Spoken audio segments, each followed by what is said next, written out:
years ago that had failed for this exact reason. But as she looked around the room, she saw her colleagues nodding. She opened her mouth to speak, to say, "My gut tells me this is the wrong direction," but the words died in her throat. What if I'm wrong, she thought. What if they think I'm being emotional? She stayed silent. 10 minutes later, a younger male colleague named Josh cleared his throat. He repeated exactly what Elena had been thinking, but he used different words. He talked about market sentiment and historical precedents. The room erupted in praise. Mark agreed with him. The CEO smiled and told Josh he had a great head for strategy. Elena felt a wave of cold fury, followed by a deeper wave of shame. She had the answer. She had the power to steer the ship. But she had censored herself. She had acted as her own judge and jury, deciding her intuition wasn't rational enough to share. In that moment, in her high-rise office, Elena was just as trapped as Marin had been in her stone cell. The only difference was that Elena had locked the door herself. The invention of hysteria. The fear of feminine power didn't stop with the witch trials. As the world moved into the 1800s, the hunts changed form. They became medical. Doctors began to notice that many women were unhappy with their limited lives. Instead of looking at the fact that women couldn't vote, own property, or work, they decided the problem was in the woman's body. They called it hysteria. The word comes from the Greek word for womb. The idea was that a woman's emotions, her passion, and her knowing were actually symptoms of a disease. If a woman was too angry, she was hysterical. If she was too sad, she was hysterical. If she wanted more out of life than just being a quiet wife, she was hysterical. One of the most famous doctors of that time, Jean-Martin Charcot, used to hold public shows in Paris. He would bring women out in front of a crowd of men and trigger their fits, to show how unstable the feminine mind was. This taught society a very specific lesson. If you feel things deeply, you are broken. If you listen to your inner voice, you are losing your mind. This medical labeling was a way to tone police women on a global scale. It turned our greatest strength, our ability to feel and process energy, into our greatest liability. It told us that our thorns were actually symptoms that needed to be cured. This is why many of us today are so afraid of being called too sensitive or too emotional. We have been told for generations that those things make us weak, when in reality, they are the very things that make us powerful. The rose and the thorn. To understand why we fear our own power, we have to look at the metaphor of the rose and the thorn. Think of a rose bush.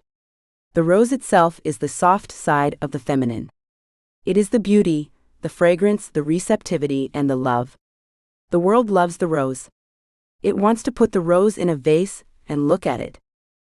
But the rose bush also has thorns. The thorns are the fierce side of the feminine. They are the boundaries. They are the no. They are the protection that keeps the rose from being crushed by someone who just wants to pluck it and let it die.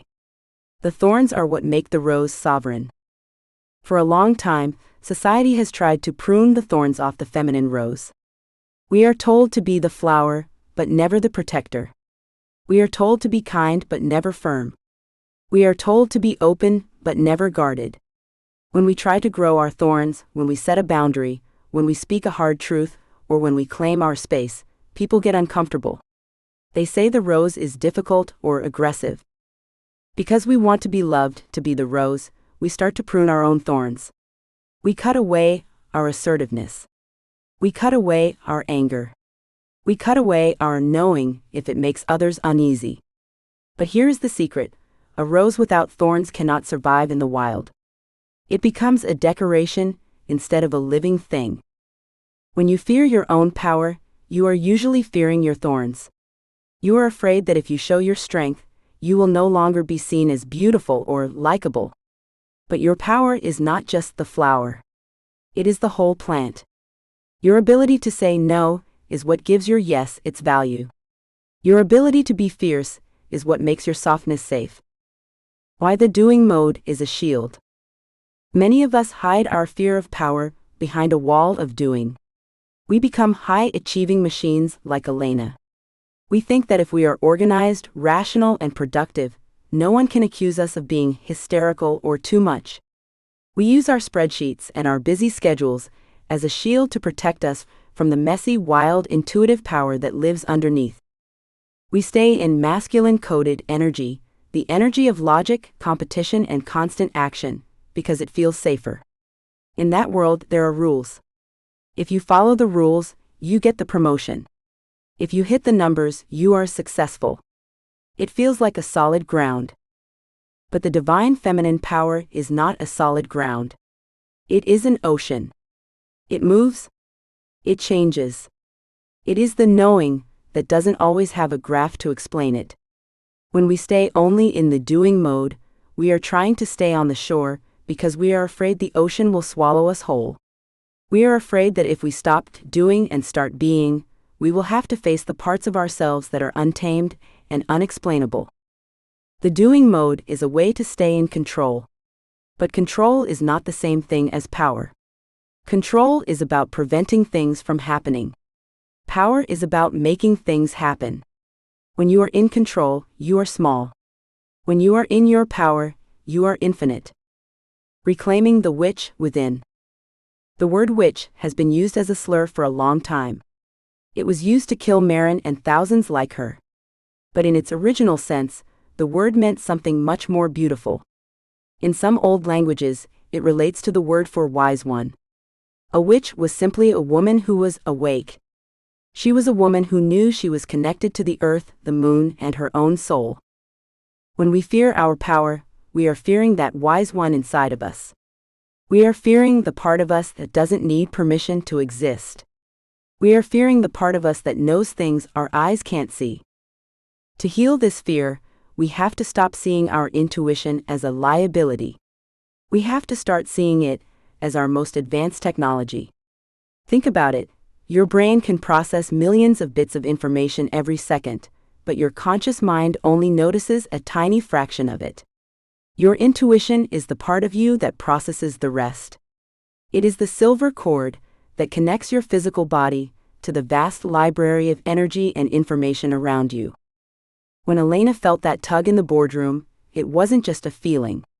It was her brain and body processing years of experience, thousands of subtle social cues, and a deep understanding of human behavior all at once. It was a high-level calculation. But because she had been taught to fear her power, she called it emotion and threw it away. The first steps of courage. So, how do we start to trust ourselves again?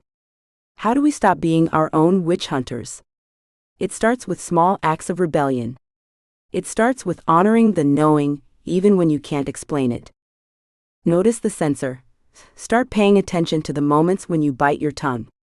When you have a gut feeling but stay silent, ask yourself, am I staying quiet because I'm wrong, or because I'm afraid of being too much? Validate the vibe. When you feel a certain way about a person, a place, or a project, don't immediately look for data to prove it. Just acknowledge it. Say to yourself, I feel a no here, or I feel a yes here. Give your intuition a seat at the table. Find your thorns. Practice setting one small boundary this week. It could be saying no to a social event you're too tired for, or telling someone that their tone was disrespectful. Notice how it feels to protect your rose. It might feel scary at first, but that fear is just the ghost of the old trials. Stop apologizing for being. Notice how often you apologize for taking up space or having an opinion. Try to go a whole day without saying, I'm sorry, unless you actually hurt someone. You don't need to apologize for existing. The unexpected connection. Marin Olsdatter and the women of Vardo were punished because they were in harmony with the natural world. They were green. They were alive in a way that the rigid systems of the king couldn't understand. Their power was a threat because it was a living, breathing thing that didn't need a crown to be valid. This brings us to a concept that a woman named Hildegard von Bingen would call viriditas. Hildegard was a nun who lived hundreds of years before the Vardo trials, but she understood the same thing Marin did. She believed that there is a greening power in the soul, a life force that makes us grow, create, and know the truth. The reason people have tried to prune the feminine for so long is because they are afraid of this greening power. They are afraid of anything they cannot control or put in a box. But you cannot kill the green. Even in the cracks of a sidewalk, the weeds find a way to grow. Your power is that green fire. You might have tried to pave over it with spreadsheets, to-do lists, and apologies, but the fire is still there burning under the surface. It is the source of your intuition, your sensuality, and your magnetic presence. When you stop fearing your power, you stop trying to be a decoration, and you start being a force of nature. You move from the cold stone cell of self-censorship into the wild green landscape of your true self. The journey isn't about becoming powerful. It is about realizing you have been powerful all along, and you no longer need anyone's permission to show it. Chapter 3: Restoring the Viriditas, the Greening of the Soul. I see a fire that does not burn, but brings life, Hildegard whispered to the monk sitting across from her. The room was cold, the stone walls of the abbey damp from the German winter. Volmar, her longtime friend and scribe, paused his pen. He looked at her pale face, marked by years of illness and the weight of responsibilities that would have crushed most men. But the world is a place of trial and dust, mother, he replied. Our job is to prepare for the world to come, not to obsess over the grass and the trees. Hildegard shook her head, a small smile playing on her lips.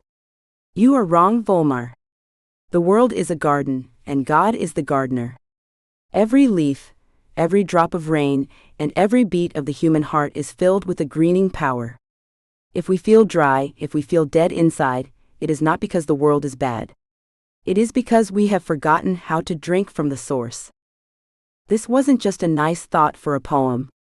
For Hildegard von Bingen, a woman living in the middle of the 12th century, this was a radical truth. She lived in a time when the church taught that the body was a prison and the earth was a place of sin. People were told to look up at the sky and wait for heaven. But Hildegard looked down at the moss on the stones. She looked at the way a branch reached for the sun. She saw a connection between the health of the soul and the health of the earth. She called this power viriditas. In our modern world, we are currently living through a great drought. It isn't a drought of water, though our lakes are lower than they used to be. It is a drought of the soul. We live in glass boxes, drive in metal boxes, and spend our days staring into glowing plastic boxes. We have become doing machines. We measure our worth by how many emails we sent, how many tasks we crossed off, and how much money we made for someone else. We have traded our greening power for grinding power. The result is a bone-deep exhaustion that sleep cannot fix. You might know this feeling. It is that sense of being hollowed out. You are successful by every metric society gives you, yet you feel like a ghost in your own life. This is what happens when the viriditas in your soul begins to dry up. The nun who saw the green fire. Hildegard was never meant to be a revolutionary. She was the 10th child of a noble family, and in her time that meant she was given to the church as a tithe, a gift to God. From the age of 8, she was enclosed in a small cell attached to a monastery. She spent her youth in silence, prayer, and study. She was also physically weak. She suffered from intense migraines and periods of paralysis that left her bedridden for months. Most people would have given up. They would have accepted a life of quiet suffering. But Hildegard had a secret. Since she was a toddler, she had seen visions. She saw light that seemed to breathe. She saw patterns in the stars that felt like music. For 40 years, she kept these visions to herself, terrified of what the world would think. Then, in 1141, the light spoke. It told her to tell and write what she saw. It told her that her illness was not a curse, but a result of suppressing her true nature. When she finally started writing, her health began to change. She stopped being a victim of her body and started being its advocate. She realized that her vitality was linked to her creative expression. Hildegard's concept of viriditas comes from the Latin word for green, viridis.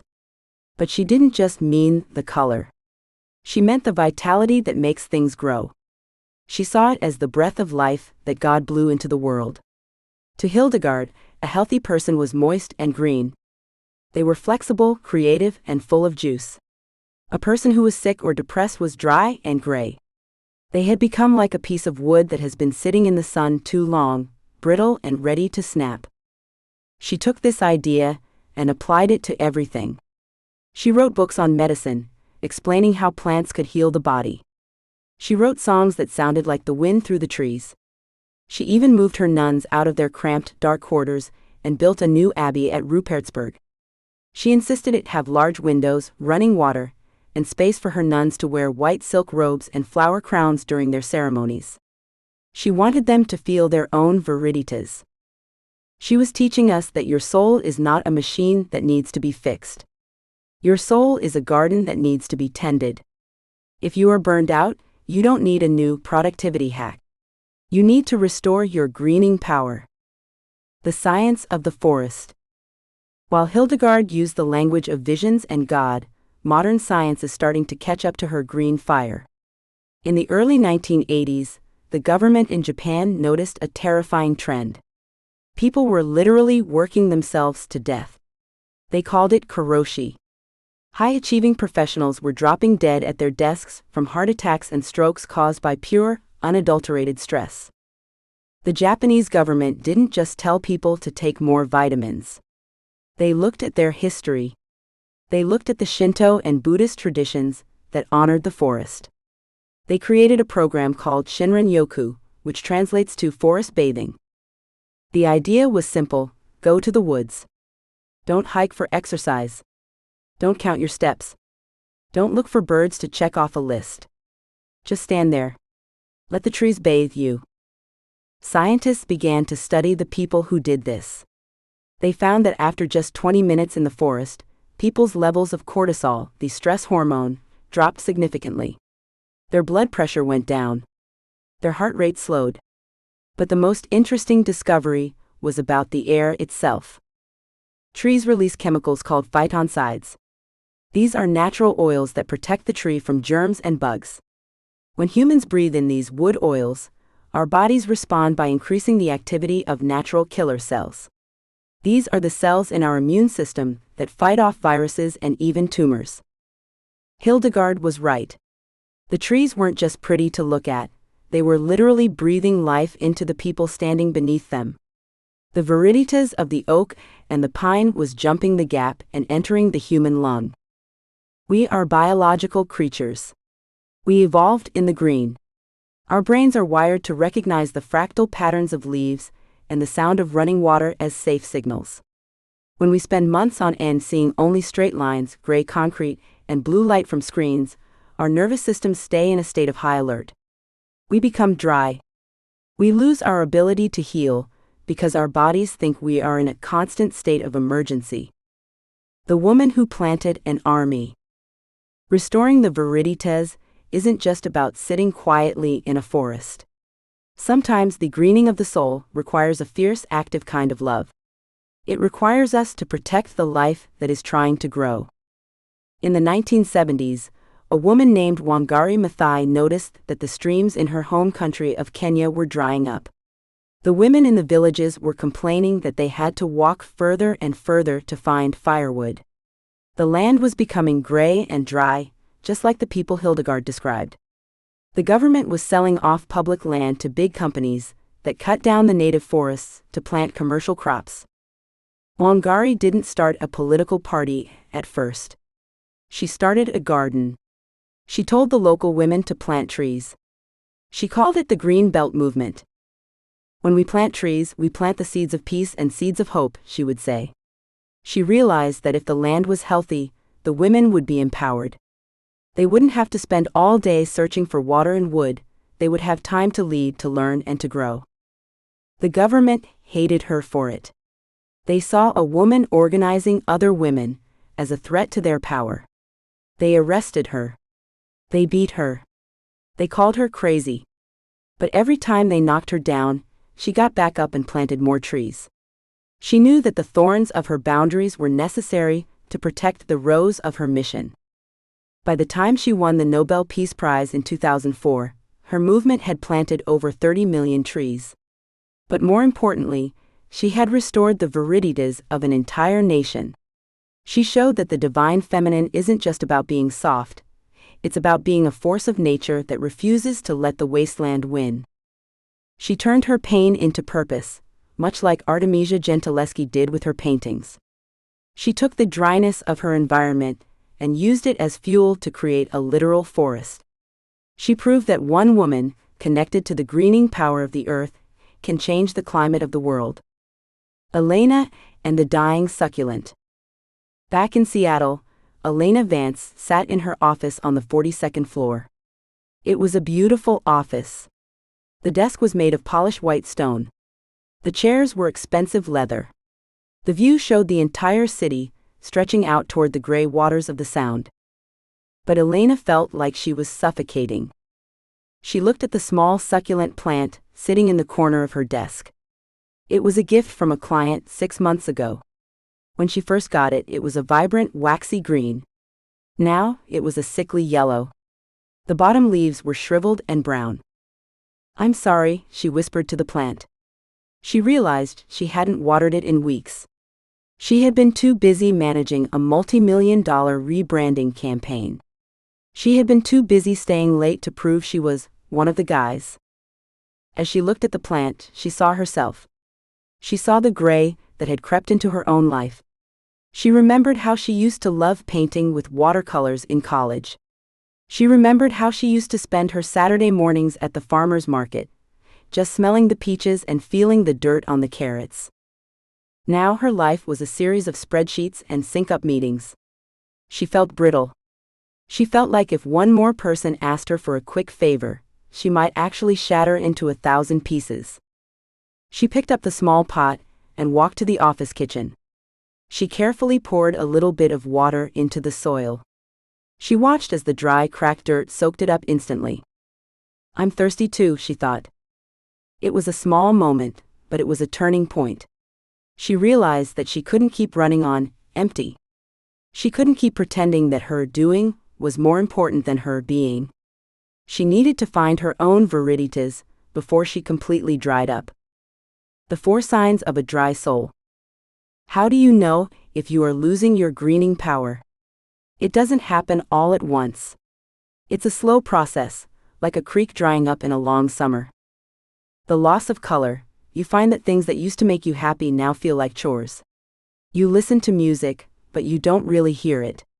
You eat food, but you don't really taste it. Your world has become gray. Brittle emotions. You find yourself snapping at people you love for no reason. You feel thin-skinned. Small problems feel like huge disasters because you don't have the moisture of patience to absorb the shock. Physical stiffness. You wake up feeling like your body is made of old wood. Your joints ache, your neck is tight, and your breath is shallow. You have lost the flow that Hildegard spoke about. Creative silence. You can't remember the last time you did something just for the fun of it. You only do things that have a result. The voice of your intuition has been drowned out by the noise of your to-do list. If you recognize these signs, don't panic.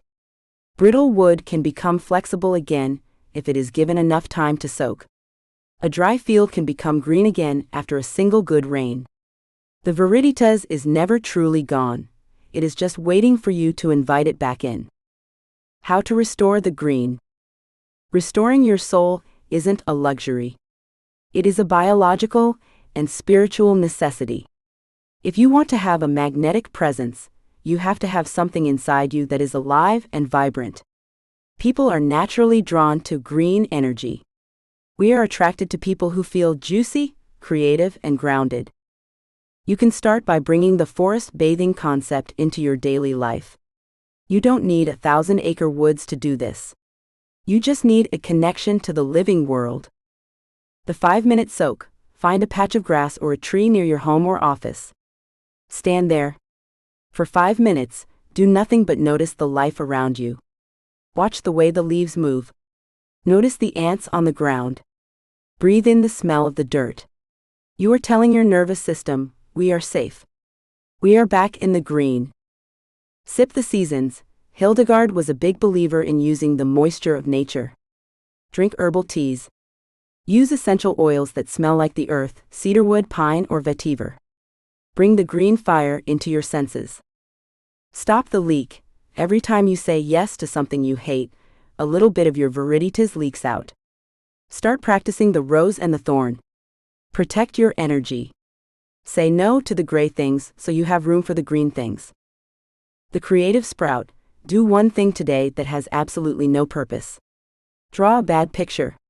Sing a song in the shower. Dance in your kitchen. These small acts of useless creation are like watering the seeds of your soul. Hildegard von Bingen eventually became one of the most powerful women in Europe. Kings and popes wrote to her for advice. She traveled across Germany, preaching to thousands of people. She did all of this while remaining green. She never let the world dry her out. She proved that when a woman is connected to her inner vitality, she becomes unstoppable. She doesn't have to push her way through the world, she grows through it, like a vine that can eventually break through solid stone. As you move through your day, ask yourself, is this adding to my greening power or is it drying me out? Listen to the answer. Your body knows. Your soul knows. The green fire is still there, beneath the surface, waiting for you to let it burn. True vitality is not about how much you do, but how much life you allow to flow through you. Chapter 4. 7 Pillars of Sacred Sensuality. I will not speak of the wrong done to me, but of the honor I hold in my own body. The words hung in the humid air of the Venetian courtroom, like a heavy perfume. The year was 1575. Outside, the canals of Venice were shimmering under a hot sun, but inside the stone walls of the Inquisition's chambers, the air was cold. Veronica Franco stood alone. She was a woman known for her sharp mind, her beautiful poetry, and her place as the most famous cortegiana onesta, or honest courtesan, in the city. In a world where most women were hidden away in kitchens or behind convent walls, Veronica had chosen a different path. She was educated. She spoke multiple languages. She debated philosophy with the most powerful men in Europe. But now, that same power had turned into a target. She was being accused of witchcraft. Her crime?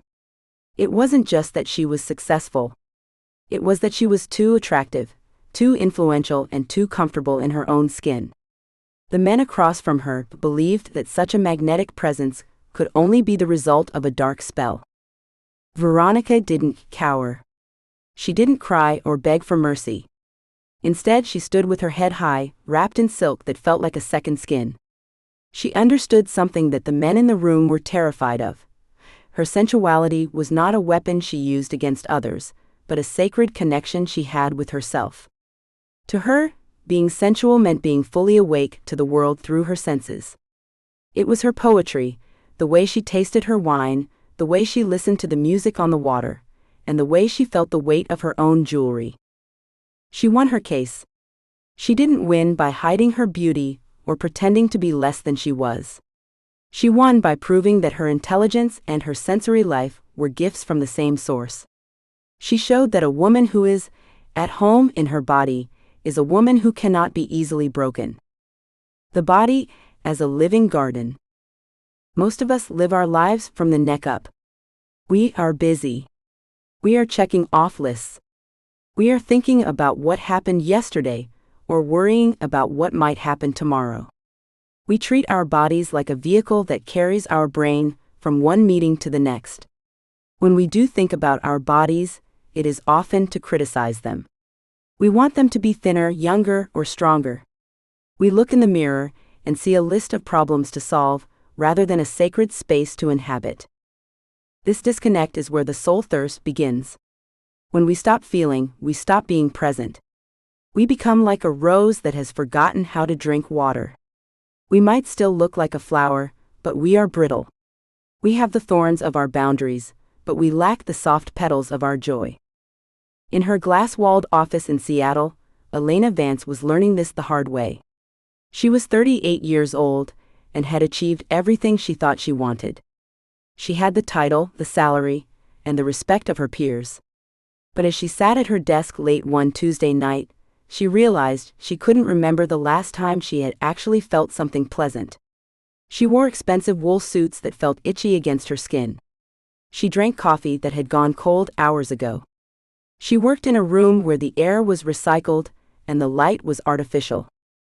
Elena looked at her hands. They were typing away, moving across the keyboard with robotic speed, but they felt like they belonged to someone else. She was successful, but she was numb. She was the doing machine the world told her to be, but her being was starving. She had plenty of thorns to protect her career, but her rose was wilting in the dark. Reclaiming sacred sensuality isn't about how you look to other people. It is about how you feel to yourself. It is the practice of coming back to the temple of the physical form. When we open our senses, we stop being ghosts in our own lives. We start to vibrate with a frequency that people can feel when we walk into a room. This is the root of magnetic presence. It doesn't come from a makeup bottle or a certain outfit. It comes from the quiet, powerful hum of a woman who is fully present in her skin. The 7 pillars of sacred sensuality. To build this connection, we can look at 7 specific areas of our sensory life. Think of these as pillars that hold up the roof of your internal home. When these pillars are strong, you feel grounded, safe, and radiant. Sight, the gate of beauty. In ancient Egypt, the ritual of the milk bath wasn't just about cleaning the skin. It was a visual liturgy. They used blue lotus flowers floating in the water and painted their eyes with dark kohl. They understood that what we look at changes how we feel. In our modern world, we are often surrounded by visual noise, clutter, bright screens, and gray concrete. The pillar of sight asks us to seek out beauty as if it were a nutrient. It is the simple act of watching a sunset, placing a single flower on your desk, or choosing colors that make your heart feel light. Sound, the pillar of vibration. Hildegard von Bingen believed that music was the bridge between the human soul and the divine. She wrote songs that were meant to be felt in the chest as much as heard in the ears. Sound can either drain us or fill us up. Sacred sensuality involves being intentional about the soundtrack of your life. It is the difference between the harsh noise of a news broadcast and the rhythmic sound of rainfall or the deep hum of a singing bowl. When we listen deeply, we teach our nervous system to relax. Smell, the anchor of memory. The sense of smell is the only sense that goes directly to the brain's emotional center. This is why a certain perfume can make you feel like you are 5 years old again in an instant. Using scents like jasmine, sandalwood, or frankincense isn't just a nice thing to do, it's a way to signal to your body that you are safe and present. It anchors you in the now. Taste, the art of nourishment. We often eat while we are distracted. We eat at our desks, in our cars, or while looking at our phones. The pillar of taste invites us to treat every meal as a sensory feast. It's about the temperature of the tea, the crunch of an apple, or the richness of a piece of dark chocolate. When we taste our food, we honor the life that went into making it, and we nourish our spirit along with our cells. Touch, the language of connection. Touch is our first language. Before we can speak or see clearly, we know the world through touch. Peter Levine, a famous researcher in somatic experiencing, has shown that our bodies store stress and trauma in our muscles. Kind, intentional touch, like the feeling of soft fabric, the warmth of a sunbeam on your arm, or even the act of rubbing your own feet with oil, helps release that stored tension. It tells your body, I am here and you are cared for. Intuition, the inner sense. While we usually think of 5 senses, the divine feminine recognizes intuition as the 6th pillar. This is the sense that feels the vibe of a room or the tug of a decision. It is the silver cord that connects your physical body to your inner wisdom. When you are sensually awake, your intuition becomes much louder because you are finally tuned in to the signals your body is sending. Movement, the pillar of flow. Our bodies were not meant to be still for 8 hours a day. Movement is how we process emotion. It doesn't have to be a hard workout at the gym. It can be a slow stretch, a walk through the grass, or dancing in your kitchen. Movement keeps the green fire of the soul, what Hildegard called viriditas, burning bright. Troubleshooting the numbness. Even when we know these pillars are important, it can be hard to start. We often run into roadblocks that keep us stuck in our heads. If you feel like you are struggling to reconnect with your senses, you are not alone. Most of us have been taught to ignore our bodies for a long time. One of the most common mistakes is waiting for the perfect body to start practicing sensuality. We think, I'll buy the silk robe when I lose 10 pounds, or I'll take the bath when the house is perfectly clean. This is a trap. Sensuality is not a reward for being perfect, it is a tool for being whole. If you wait for perfection, you will be waiting forever. The time to inhabit your body is right now, exactly as it is. Your body is the only home you will ever truly own. You don't need to renovate it before you move in. Another challenge is sensory overload. We live in a world that is too loud, too bright, and too fast. Sometimes, we become numb because our systems are trying to protect us from the noise. If you feel overwhelmed, the solution isn't to add more sensory input, but to simplify it. Turn off the lights. Sit in silence for 5 minutes. Focus on just one thing, the weight of your body on the chair, or the feeling of your breath moving in and out. This sensory fasting allows your system to reset, so that you can begin to feel the subtler, more beautiful signals again. You might also feel a sense of guilt. Society often tells women that focusing on their own pleasure or comfort is selfish. We are taught to be the caregivers, the workers, and the problem solvers. We feel like every minute we spend on ourselves is a minute stolen from someone else. But here's the truth, you cannot pour from an empty cup. A woman who is sensory depleted is often irritable, exhausted, and resentful. A woman who is sensually nourished has more patience, more creativity, and a much more powerful presence. Your joy is not a distraction from your work, it is the fuel for it. When the senses feel blocked. If you find it difficult to feel anything at all, if the food has no taste and the music feels like noise, it might be because your body is in survival mode. When we are under constant stress, our brain shuts down our sensory awareness to save energy.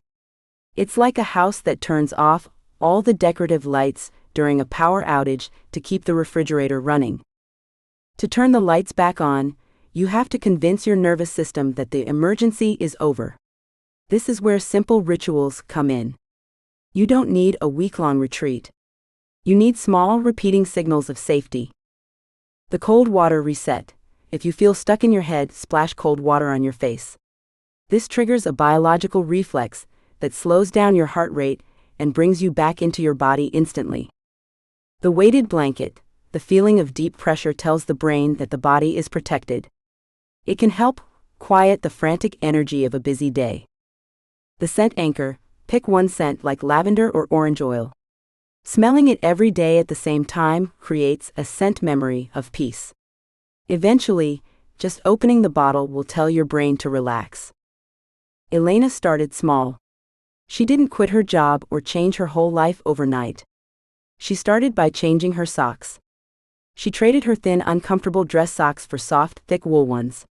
It was a tiny change, but every time she took a step in her office, she felt the softness. It was a secret, sensory joy that only she knew about. From there, she started bringing a small tin of high-quality tea to work. She took 5 minutes to actually smell the steam before she took a sip. These small wins began to add up. She realized that when she was aware of her feet on the floor and the taste of her tea, she didn't get as flustered during high-pressure meetings. She was becoming more like the rose from our earlier metaphor, soft on the inside, but firmly rooted and protected by her own boundaries. The power of the fierce feminine gaze. When we talk about sensuality, we must also talk about how we see ourselves. Artemisia Gentileschi, the great painter of the 1600s, changed the way the world looked at women. Before her, most paintings of women were done by men. The women in those paintings often looked passive, soft, and like they were waiting for someone to tell them what to do. Artemisia painted women with muscles. She painted women with sweat on their brows and fire in their eyes. She painted women who were using their bodies to do great things. She reclaimed the female gaze.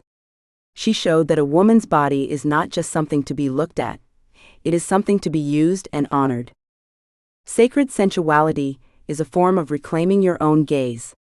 It is looking in the mirror and seeing a miracle of biology instead of a collection of flaws.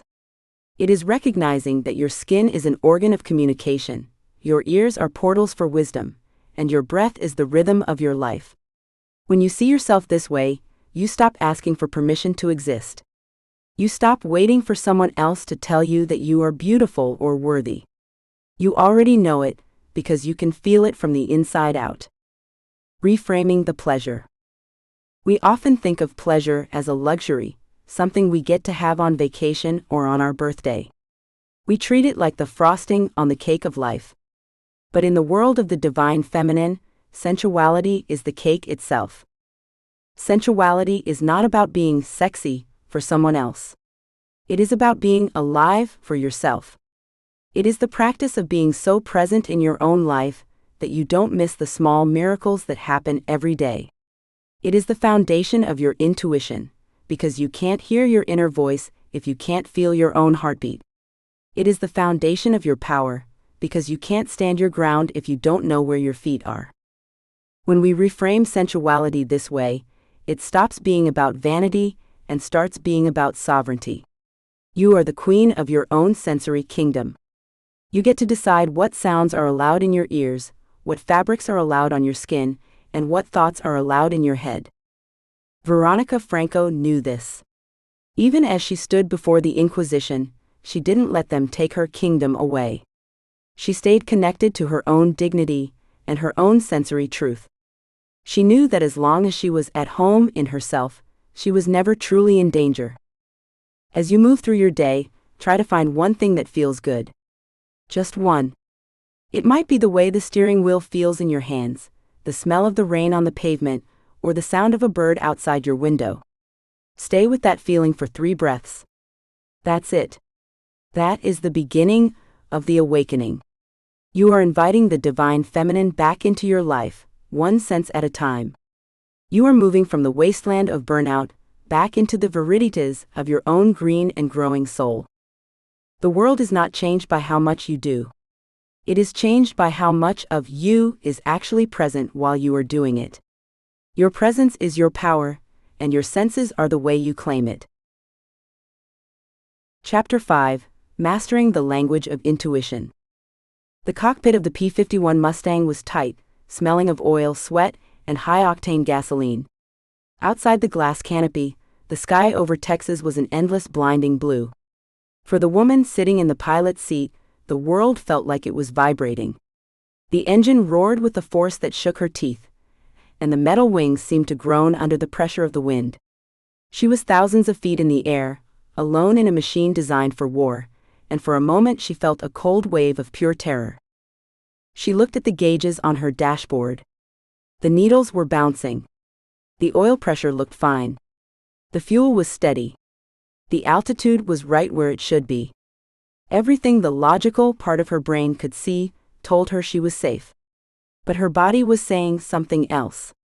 She felt a strange, sharp tug in her gut, like an invisible string was pulling her toward the horizon. It wasn't a loud voice. It wasn't a panic attack. It was a quiet, steady, knowing that something was wrong with the engine. This woman was one of the WASPs, the Women Air Force Service pilots of World War II. These women weren't allowed to fly in combat, but they did something just as dangerous. They flew experimental planes, delivered bombers across the ocean, and tested aircraft that had just come off the assembly line. They didn't have the advanced radar or computer systems that modern pilots use today. They had to fly by the seat of their pants. Jacqueline Cochran, the leader of the WASPs, knew this feeling well. She grew up in poverty, often barefoot and hungry, but she had a drive that couldn't be stopped. When she got into a cockpit, she didn't just operate a machine, she became part of it. There were times when the instruments on the dash would say one thing, but her body would tell her another. She learned to trust that inner tug. It was an active, living intuition that kept her and her pilots alive when the logic of the machinery failed. Most of us have been taught that if we can't prove something with a chart, a graph, or a receipt, it isn't real. We have been trained to ignore the seat of our pants and only look at the gauges. We treat our intuition like a flaky friend we can't really rely on. But for these pilots, intuition wasn't a luxury. It was a survival skill. It was a bridge between what they knew with their heads and what they felt in their bones. When you look at the life of a woman like Jacqueline Cochran, you see a transformation. She didn't start out as a super knower. She started as someone who had to learn the difference between the loud noise of fear and the quiet pull of truth. This is the same journey every woman takes when she begins to awaken her divine feminine power. It is the move from being a doing machine who follows instructions to a being who follows her internal compass. In the middle of a grocery store aisle, Elena Vance was feeling the exact opposite of a high-flying pilot. She wasn't thousands of feet in the air. She was standing in front of 40 different types of olive oil. To anyone else, she looked like a successful professional. She was dressed in a sharp blazer, her hair was perfect, and her phone was buzzing with important emails. But inside, Elena was paralyzed. She was staring at 2 bottles. One was on sale. The other had a prettier label. She found herself doing mental math, trying to figure out the price per ounce. Then she started thinking about which one was healthier. Then she worried about whether the glass was recyclable. Her brain was spinning like a cooling fan on a laptop that's about to crash. She felt a heavy, dull ache in her forehead. This was decision fatigue, but it was more than that. It was the result of a life lived entirely in the logic zone.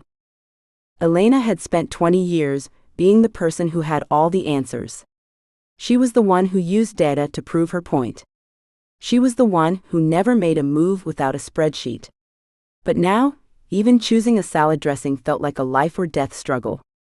She felt a hollow space in her chest. She realized that she didn't know how to feel her way through a choice. She only knew how to think her way through it, and her thinking was exhausted. She remembered the silver cord visualization she had read about. It was the idea that we all have an invisible tether connecting our physical bodies to a deeper, older part of ourselves. She closed her eyes right there in the middle of the aisle. She ignored the sound of the shopping carts and the hum of the refrigerators. She stopped trying to calculate the price. She just asked herself a simple question: which one feels right? For a second, the loud logic voice in her head screamed, "That's stupid. Use the coupon." But she pushed past it. She felt a tiny, warm tug toward the bottle with the green label. It wasn't a logical choice. It wasn't the cheapest. But the moment she put it in her cart, the ache in her forehead vanished. She felt a spark of energy return to her body. It was a small win, but for Elena, it felt like she had just successfully landed a plane in a storm. This tug is the language of intuition. It is often called the silver cord because it acts as a lifeline. When we are disconnected from it, we feel adrift. We feel like we are floating in space with no gravity. We become obsessed with the best choice because we are terrified of making the wrong choice. We look for external validation, reviews, experts, friends, to tell us what to do. But when we reconnect to that cord, we find that we already have a guidance system built into our DNA. Scientists have actually studied this. There is a famous experiment called the Iowa gambling task. In this study, people are given 4 decks of cards. 2 decks are good, they give small wins but lead to a profit, and 2 decks are bad, they give big wins but lead to huge losses. The players don't know which is which. The interesting part is that the players' bodies figured it out long before their brains did. After only 10 cards, the players' skin began to show a stress response when they reached for the bad decks. Their palms would sweat just a tiny bit. Their heart rates would shift. Their bodies knew the bad decks were dangerous. However, it took about 50 cards for their conscious brains to start suspecting something was up. It took 80 cards before they could actually explain why the decks were bad. Your body is a high-speed processor. It picks up on thousands of tiny clues every second: the tone of someone's voice, the smell of the air, the way the light hits a room. Your logical brain can only handle a few of these clues at a time. It's like trying to download a giant movie through a tiny straw. But your intuition? Your intuition is the whole ocean. It processes everything at once and sends you a summary in the form of a feeling. The problem is that most of us can't tell the difference between intuition and anxiety. They can feel very similar because they both happen in the body.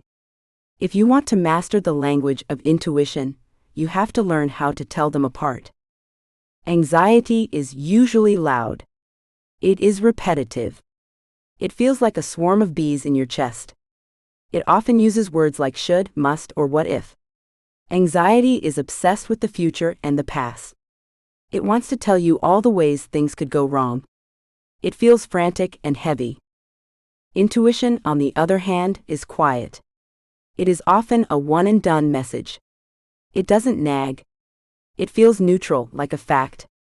It says, turn left here, or don't trust this person. It doesn't usually give you a long list of reasons.